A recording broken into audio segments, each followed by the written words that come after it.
Gostaria de saudar os irmãos com a graça, a paz e a misericórdia de nosso Senhor e Salvador Jesus Cristo. Vamos fazer uma oração para iniciarmos esse nosso devocional. Senhor nosso Deus, nosso eterno Pai, louvado seja o teu santo nome. Tu que és Criador de todas as coisas, criou a terra, o céu, o mar e tudo que neles há. Foi o Deus que nos criou e um dia nos chamou para sermos santos e irrepreensíveis na tua presença. Queremos que tu venhas abençoar esse momento de devocional, que tu possas falar poderosamente aos nossos corações e que possamos sair não da forma como nós estamos, mas que possamos ser revestidos do teu poder, possamos ser revestidos da tua glória, para que possamos testemunhar que somos verdadeiramente teus filhos. Sê conosco, abençoa-nos, portanto, é o que eu te rogo, te agradeço, pedindo perdão pelos nossos pecados, em nome de Jesus Cristo. Amém. Amém, irmãos. Gostaria que nós abríssemos nossas Bíblias na carta de Paulo aos Efésios, capítulo 3, vamos ler os versículos do 14 até o 21. Efésios, capítulo 3, versículo 14 até o 21. Lembrando que tenho feito pregações em série na carta de Paulo aos Efésios e agora vamos falar sobre a segunda oração de Paulo, uma oração para conhecer aquilo que está além do conhecimento. Então, Efésios 3, do 14 ao 21 diz: Por esta causa me ponho de joelhos diante do Pai, de quem toma o nome toda a família, tanto no céu como sobre a terra, para que, segundo a riqueza da sua glória, vos conceda que sejais fortalecidos com poder, mediante o Espírito, no homem interior. E assim habite Cristo no vosso coração, pela fé, estando vós arraigados e alicerçados em amor, a fim de poderdes compreender com todos os santos qual é a largura e o comprimento e a altura e a profundidade e conhecer o amor de Cristo, que excede todo entendimento, para que sejais tomados de toda a plenitude de Deus. Ora, aquele que é poderoso para fazer infinitamente mais do que tudo quanto pedimos ou pensamos, conforme o seu poder que opera em nós. A Ele seja a glória, na Igreja e em Cristo Jesus, por todas as gerações, para todo sempre. Amém. Amém. O que nós lemos aqui foi uma porção da palavra de Deus. Gostaria de fazer uma rápida elucidação, com o objetivo de esclarecer alguns detalhes antes de prosseguir com a exposição do texto. No capítulo 1, dos versos do 3 até o 14, Paulo ele apresentou o grandioso plano da salvação que foi elaborado pelo Deus triuno, onde o Deus Pai, lá na eternidade, antes da fundação do mundo, ele escolheu e predestinou para si aqueles que ele quis. Está no verso do 3º até o 6º. Em seguida, Deus Filho se tornou homem e, com o seu sangue, ele redimiu exatamente aqueles predestinados, que foram predestinados pelo Deus Pai. Está no verso 7 a 12. E o Deus Espírito Santo, ele aplica hoje, nos nossos dias, os benefícios do sacrifício de Cristo naqueles que o Pai elegeu, servindo, o Espírito Santo servindo de garantia da nossa salvação. Está no versículos 13 a 14. Depois, nos versículos de 15 a 23, como se fosse um parêntese, Paulo ora por iluminação dos seus leitores, principalmente com relação à grandeza do poder de Deus que age nos cristãos, dando a eles, aos cristãos, todos os benefícios de Cristo. E que isso tudo é exatamente igual ao mesmo poder que ressuscitou Jesus Cristo dentre os mortos. E hoje nós sabemos que Cristo vive à direita de Deus Pai Todo-Poderoso. Quando eu digo Cristo vive à direita, eu digo que é um homem que vive à direita de Deus Pai Todo-Poderoso. Já no capítulo 2, no versículo do 1º até o 10º, Paulo faz um contraste entre o que o homem é por natureza, ou seja, o que o homem é por natureza? Morto espiritualmente, ele é escravo do mundo, do diabo e também da sua própria carne, ele é depravado, porque ele faz aquilo que está nos seus pensamentos, e também é filho da ira, como consequência, é filho da ira. E o que ele pode vir a ser? Então, isso é o que o homem é. O que ele pode vir a ser? Ora, ele pode ser salvo pela graça, mediante a fé, não de obras, para que ninguém se glorie na presença de Deus. Já nos versos 11 a 22 do capítulo 2, Paulo fala da separação do gentio do povo de Deus. Havia uma separação, havia uma barreira de separação. Em seguida fala sobre a reconciliação e, por último, fala sobre a unificação, tanto de judeus como de gentios, em um só corpo, obviamente tendo Cristo como o cabeça desse corpo. No capítulo 3º, já no versículo do 1º até o 13º, Paulo fala sobre o maior mistério de Deus na história. E qual era esse mistério? Que o evangelho de Cristo era tanto para judeus como para os gentios. E Paulo anunciava exatamente isso. Ele foi o apóstolo dos gentios. E acabou que isso acabou enfurecendo bastante os judeus. Está lá em Atos 21. E por isso que ele foi preso, inicialmente em Jerusalém, mas depois ele foi enviado para Roma. E é exatamente por causa desse mistério que Paulo está preso. Qual mistério? Que o evangelho é tanto para judeus quanto para gentios. Nessa passagem, nessa carta que Paulo escreveu, ele estava, portanto, preso. Estava preso em Roma. E imagina-se que ele devia estar passando por várias necessidades. Necessidades físicas, necessidades materiais, necessidades urgentes. Porém, o interessante é que Paulo não faz nenhuma espécie de pedido a Deus com relação a essa necessidade. Paulo estava na prisão, mas ele não estava inativo. Ele estava tanto instruindo como intercedendo pelas igrejas. Não esqueçamos que a instrução e a oração sempre andam juntas. Na primeira oração de Paulo, ele enfatizou bastante a necessidade de iluminação e também de capacitação. Só que nessa segunda oração, a ênfase é mais no conhecer aquilo que está além do conhecimento, que é exatamente o tema desta pregação. Então, vale a pena fazer uma rápida introdução baseada nos versos 14 e 15. Leiamos novamente o verso 14 e 15, que diz: Por esta causa me ponho de joelhos diante do Pai, de quem toma o nome toda a família, tanto no céu como na terra.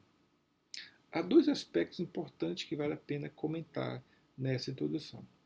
O primeiro aspecto é exatamente com relação à postura de Paulo. A postura de Paulo revela reverência. No verso 14 é dito: Por esta causa me ponho de joelhos diante do Pai. Ora, o primeiro aspecto, em primeiro lugar, então vou falar do primeiro aspecto, que é a postura de Paulo. Mas, em primeiro lugar, nós não temos autoridade para orar por qualquer coisa que Deus não tenha revelado ser a sua vontade. Por isso é que a leitura da Bíblia e a oração também devem caminhar juntas. Porque é nas Escrituras que Deus revela a sua vontade. E, no caso da oração, é na oração que pedimos que Ele realize exatamente essa vontade. Certamente que essa oração de Paulo ela foi inspirada pelo Espírito Santo e está, portanto, de acordo com a vontade de Deus. Em segundo lugar, Paulo se pôs de joelhos. Qual é a posição de reverência? Se pôr de joelhos. A Bíblia não diz qual é a postura física com que devemos orar. Não diz. Geralmente os judeus eles oravam muito mais em pé. Só que a postura de joelhos era usada em ocasiões de grande respeito, de grande reverência, ou até mesmo em circunstâncias excepcionais. Em terceiro lugar, a oração ela é dirigida a Deus Pai, Todo-Poderoso. Então, Paulo demonstra uma grande ousadia, mas não somente isso, ele demonstra que ele tem acesso ao Pai, esse acesso com confiança, mediante a fé nele, que exatamente está no versículo 12, que já vimos na pregação anterior. Então, o primeiro aspecto da introdução é a postura de Paulo revelando uma reverência. O segundo aspecto dessa introdução é que Paulo revela uma alegria por fazer a obra de Deus, ou pela obra de Deus na igreja. Está no versículo 15 que diz de quem toma o nome toda a família, tanto no céu como na terra. Sabemos que a família de Deus é a igreja. Só que a igreja no céu e a igreja na terra são a mesma igreja. Por isso que a paternidade de Deus se manifesta tanto nos céus como na terra. Em segundo lugar, nós como família recebemos o nome dele, o nome de Deus. É porque é Deus que nos define, é Ele que nos identifica. O sobrenome também nos define, sabemos disso. Por exemplo, se diz família Barreto. Então, família Barreto tem sua definição. A família Gama, ou família Bessa, e assim por diante. Então, esses são os nomes, nosso sobrenome, também nos definem. Mas aqui, na passagem que nós lemos, é Deus que nos dá o nome. Se alguém fizer a pergunta para você, de quem você é? A resposta vai ser, eu sou de Deus. Porque é Deus que define vocês. É Deus que me define, é Deus que define a vocês também. Então, feita essa introdução, vamos para o primeiro aspecto dessa pregação. Na realidade, essa oração de Paulo pode ser dividida em 4 etapas, em 4 fases, ou em 4 partes. A primeira parte tem a ver com uma súplica de Paulo por fortalecimento e poder interior. Súplica por fortalecimento e poder interior. Então, no versículo 16, que diz: para que, segundo a riqueza da sua glória, vos conceda que sejais fortalecidos com poder, mediante o seu espírito, no homem interior. Então, Paulo não está pedindo que haja mudança nas circunstâncias em relação a si mesmo. Mais uma vez, ele estava preso, com certeza passando por algumas necessidades. Só que ele ora pedindo poder, força e poder. Vamos ver lá na frente que essa força, esse poder, é para amar. A preocupação de Paulo não são coisas materiais, não são, mas são coisas espirituais. As orações de hoje, temos visto que são muito centradas no próprio homem, são muito centradas na busca por prosperidade, por curas, por sinais, por prodígios. E essas petições atuais estão muito longe desse perfil de oração que Paulo fez. Paulo não pede alívio dos problemas, mas ele pede poder para enfrentá-los. E esse poder é concedido pelo Espírito Santo. Nós precisamos também ser fortalecidos com poder, porque nós somos fracos. O inimigo é astucioso. O nosso homem interior, que compreende a nossa mente, coração, nossa consciência e até mesmo a nossa vontade, depende do poder do alto para vivermos em santidade. Ora, se for uma pessoa fortalecida, se a pessoa for fortalecida, ela vai conseguir sim enfrentar as perseguições, vai conseguir enfrentar as doenças, vai conseguir enfrentar inclusive as pandemias, vai conseguir enfrentar a crises econômicas, vai conseguir enfrentar todas as coisas, porque ela está fortalecida no poder que vem do Espírito Santo. Agora, se estamos enfraquecidos, vamos dar mau testemunho e certamente não vamos glorificar a Deus como deveria. O poder do Espírito Santo nos é dado de acordo com as riquezas da sua glória. As riquezas da sua glória. Foi o que acabamos de ler no versículo 16. Um texto paralelo a esse é exatamente o versículo 8 do mesmo capítulo 3, que diz o Evangelho, que fala sobre o Evangelho das insondáveis riquezas de Cristo. No grego, a palavra insondáveis, que é anexo em astos, tem o sentido de uma pista que não pode ser achada. Ou seja, todas as riquezas de Cristo estão muito além do nosso entendimento. Então, esse texto do versículo 8 é paralelo a esse texto do versículo 16, que nos diz que esse poder nos é dado de acordo com as riquezas da glória de Deus. O segundo aspecto dessa pregação já fala sobre uma súplica por aprofundamento no amor. Está no versículo 17, que diz: E assim habite Cristo no vosso coração, pela fé, estando vós arraigados e alicerçados em amor. Arraigados e alicerçados em amor.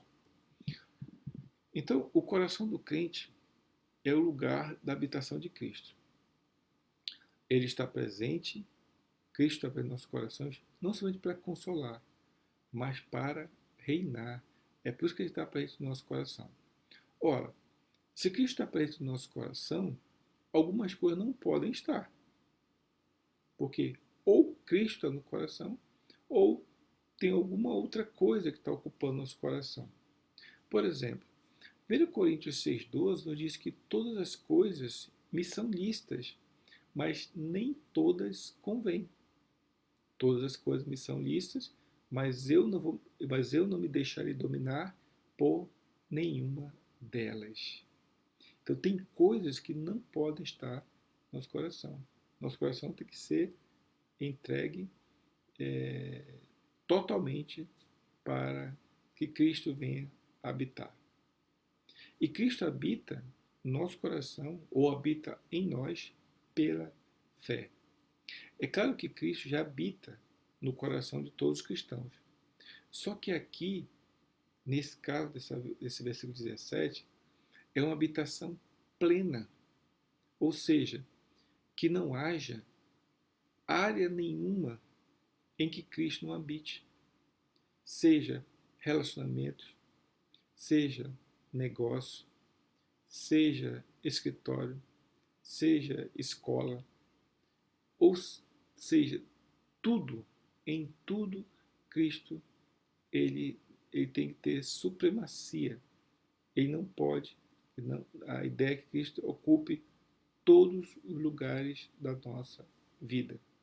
Isso significa que é abrir mão de nós mesmos, deixar de ser independente, deixar de ser autônomo e viver na completa dependência de Deus. Paulo ora para que os crentes sejam fortalecidos para, lá no fundo, amar. Portanto, precisamos tanto do poder do Espírito Santo quanto da habitação de Cristo. Esse poder do Espírito Santo visto no versículo 16, quanto da habitação de Cristo, visto agora no versículo 17, para amar uns aos outros.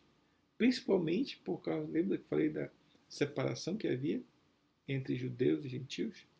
Havia um abismo racial e cultural que antes nos separava. O interessante é que nessa passagem, Paulo usa duas metáforas para expressar a profundidade do amor.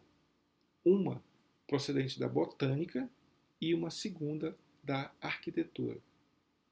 Ambas enfatizam a profundidade em contraste com a superficialidade do amor. Portanto, devemos estar firmes como uma árvore e tão sólidos como um edifício. Para uma árvore encontrar provisão e manter-se estável, ela precisa ter suas raízes profundas, que nós lemos agora há pouco, tem que ser arraigados e alicerçados no amor. Então, por isso que foi falado a questão do arraigados. Assim também, o crime deve ser assim também, profundo, arraigado no solo. Precisamos estar enraizados no amor de Cristo. Da mesma forma, a parte mais importante de um edifício é a sua fundação, é o seu alicerce. É por isso que a outra palavra que Paulo usa é exatamente alicerçados. Porque se o edifício não cresce com solidez para baixo, ele não pode crescer com segurança para cima. E da mesma forma, deve ser assim o crente. A palavra grega que foi utilizada como a habitação, o habite Cristo, ela significa uma residência, ela tem um significado também de uma residência, que pode ser contrastado com uma outra palavra muito parecida que tem a ver com alojamento. A habitação em seu próprio lar, que é essa palavra grega que tem o habites, em contraste com o viajante que pernoita e que no dia seguinte já vai embora. Não, essa palavra não quer dizer isso. A palavra quer dizer residência, habitação, lar. E essa palavra também tem o sentido de sentir-se bem ou sentir-se em casa. A conclusão que eu chego é que Cristo sente-se em casa quando está morando no nosso coração. A terceira parte dessa pregação já é uma súplica pela compreensão do amor de Cristo. Uma súplica pela compreensão do amor de Cristo. Está no verso 18 e na parte A do versículo 19, que diz: a fim de poderes compreender com todos os santos qual é a largura e o comprimento e a altura e a profundidade e conhecer o amor de Cristo. Então Paulo fala sobre como compreender a largura, o comprimento, a altura e a profundidade. Só que no versículo 18 ele não diz do que.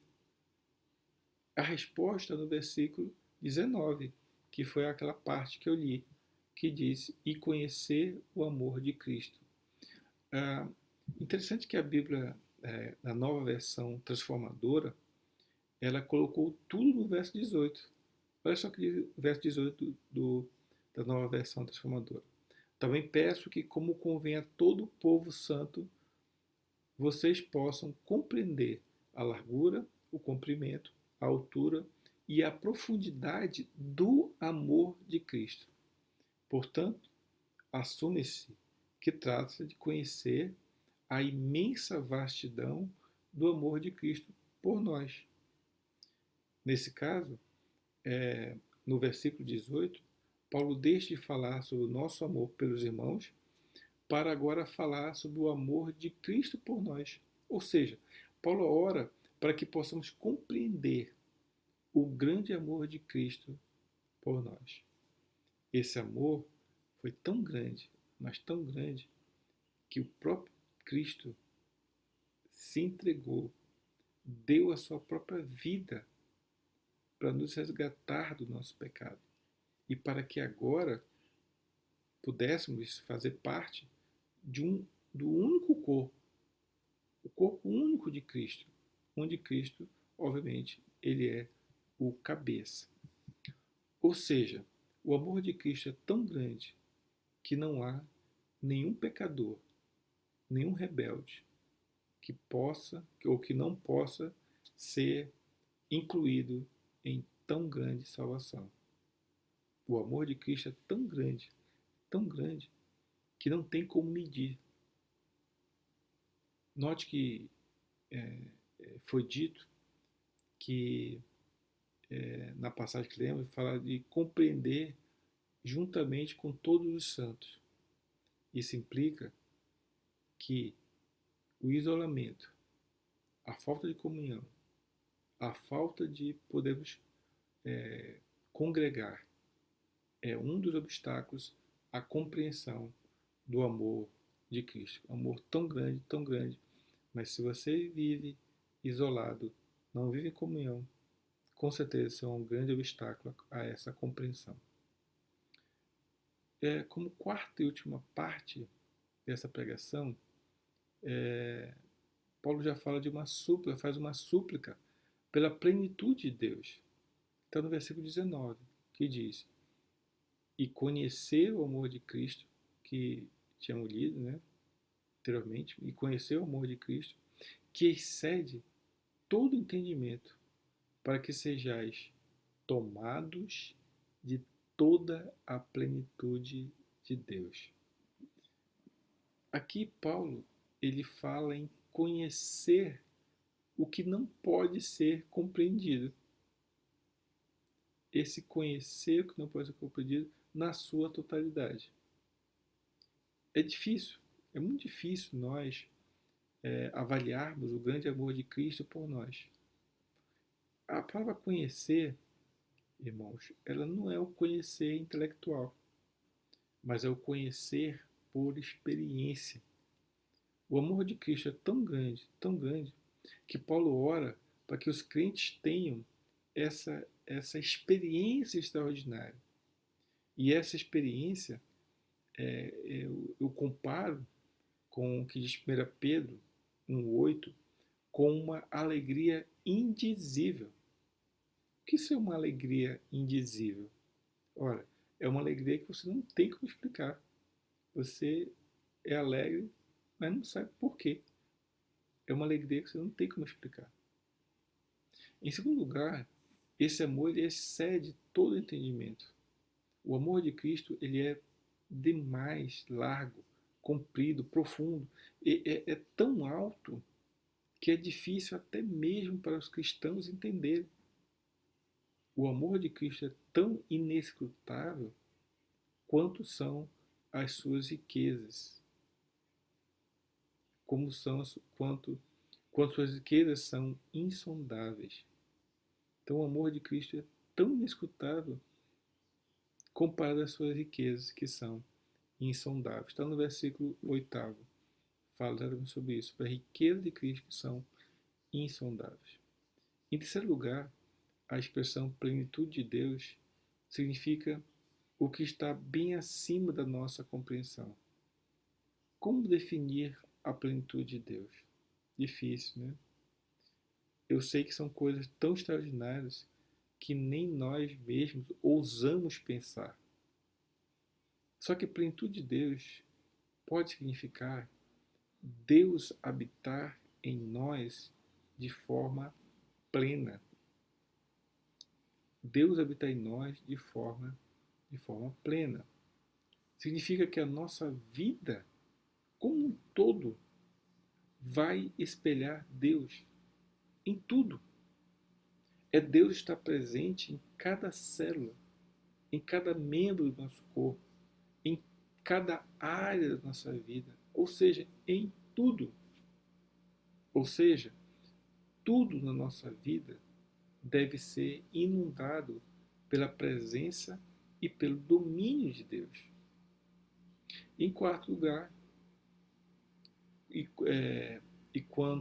quando mais buscamos ser tomados pela plenitude de Deus, mais semelhantes nós seremos de Cristo.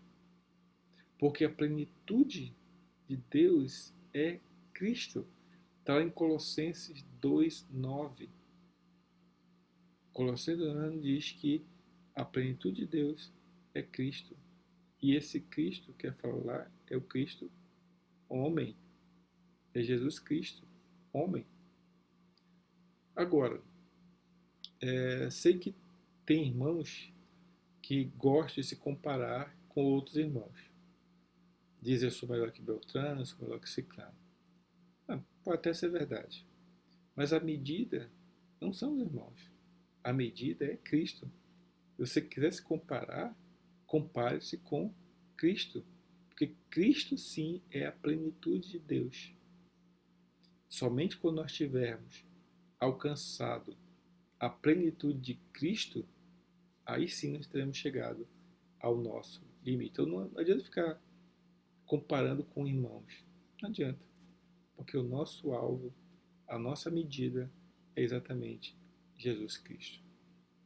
Para concluir, irmãos, baseado no texto, no versículo 20 e 21, que diz: Ora, aquele que é poderoso para fazer infinitamente mais do que tudo quanto pedimos ou pensamos, conforme o seu poder que opera em nós, a ele seja glória, na Igreja e em Cristo Jesus, por todas as gerações, para todos sempre.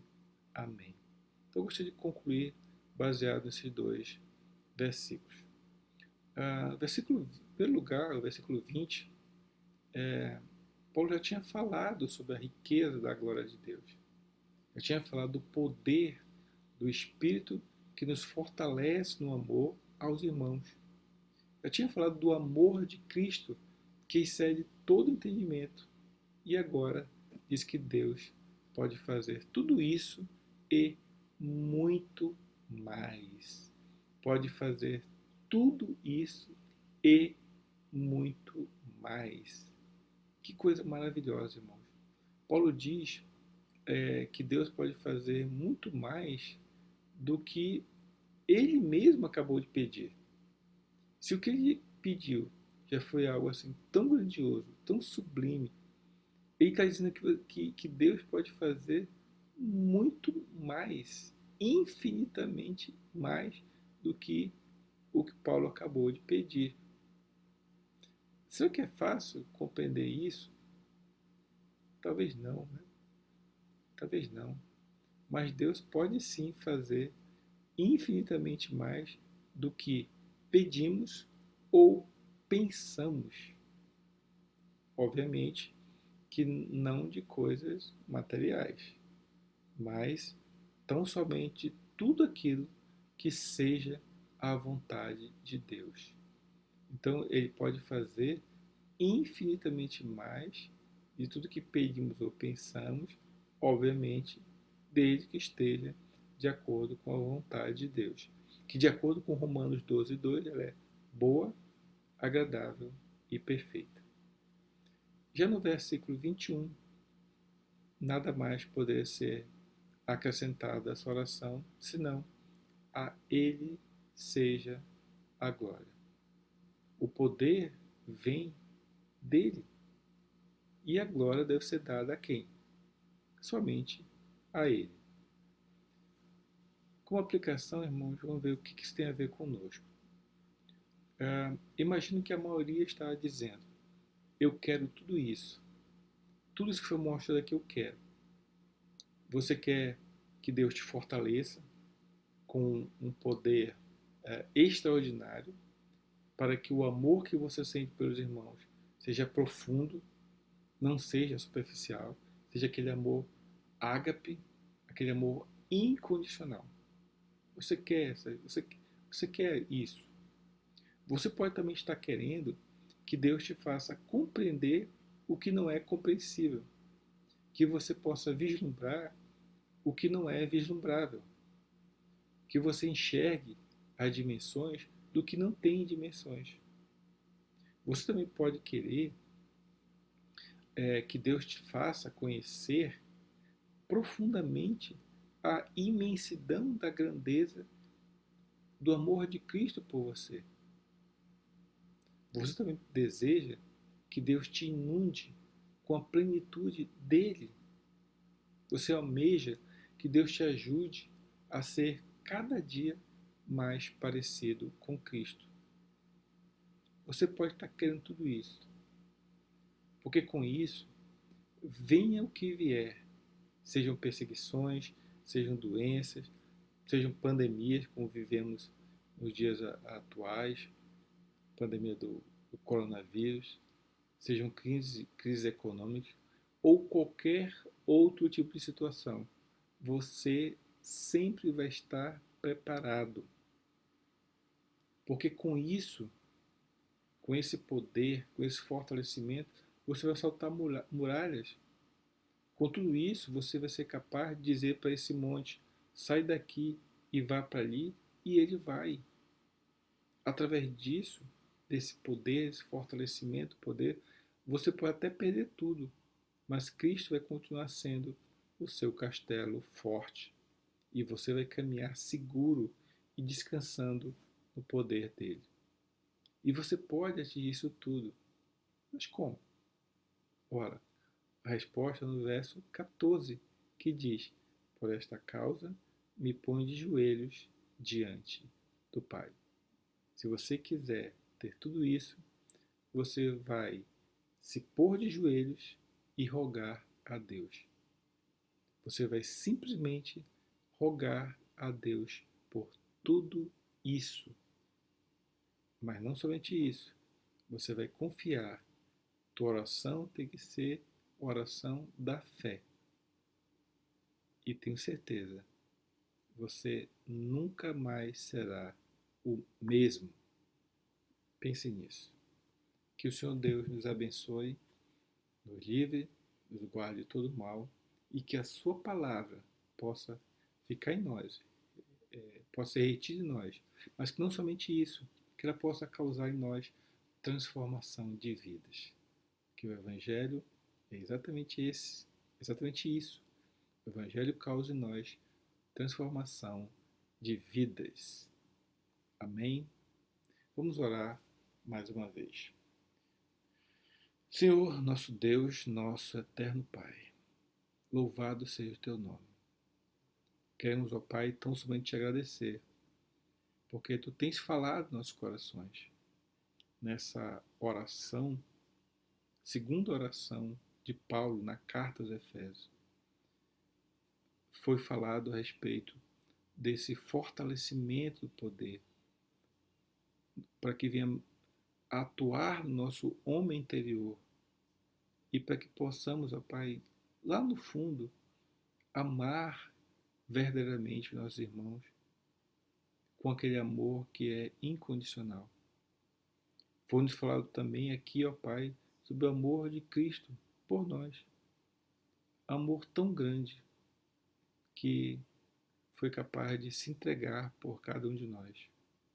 Mas também falou, Pai, sobre a plenitude de Deus nas nossas vidas, que tem a ver com Deus morar em cada parte das nossas vidas.